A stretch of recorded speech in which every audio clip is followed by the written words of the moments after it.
I'm focused on the impact that I make in my community. I just have to have resources to do it because I become who I need to be. Yeah. Right. Now that's fall aside, and now you get it. Not until then. In my journey, it was just as exciting, just as traumatic, just as all of those emotions come. I've now arrived. Now I'm potentially, I'm not worthy per se, but I fought the good fight, and it's blessed to call.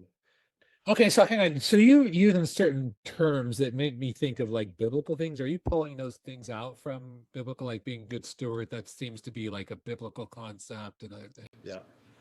Yeah. And I think it applies for anybody and everybody in any faith. It's just the core values that are here, if they have them, that are taught. Or I think that the gifts, what you said, money's, man, that's a slippery thing, and that's why I think it comes and it goes, it ebbs and it flows, right? It's the peaks and valleys. That's a lot of things in our life, and I think like there's the stewardship associated with that. Different way to look at it. Yeah. Hey, Chris, we can't hear you. I'm going to restate something you said. It's not the goal, right? It's who you have to be to get the goal, right? And trauma is your excuse to be lazy, as opposed to the reason why you are the way you are. I just lost half your listeners, but yeah. Oh no! The trauma in your life. No, but think about this.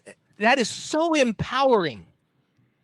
It means that the fact that you are the way you are because you had this big trauma in your life is you using that as an excuse to saying, oh, this happened in my life and therefore I'm this way, instead of saying this happened in my life and I'm still going to be the way I want to be. I'm still going to become, because you know people who had trauma who suffer the rest of their life, and people who went through trauma and become greater people because of it, right? What is the difference between those two people? What makes one person, overcome their trauma and others subsume to their trauma? And so I think what it is this idea that you have the power to do this. Some people need help doing that, and I think that's what you guys are getting at. Some people maybe don't. They've got the whatever mental resilience or the thought process to get to a point where they don't. But at the end of the day, getting to a point where you let go your trauma, in essence, is saying the trauma isn't going to make me who I am. I'm going to make myself who I am.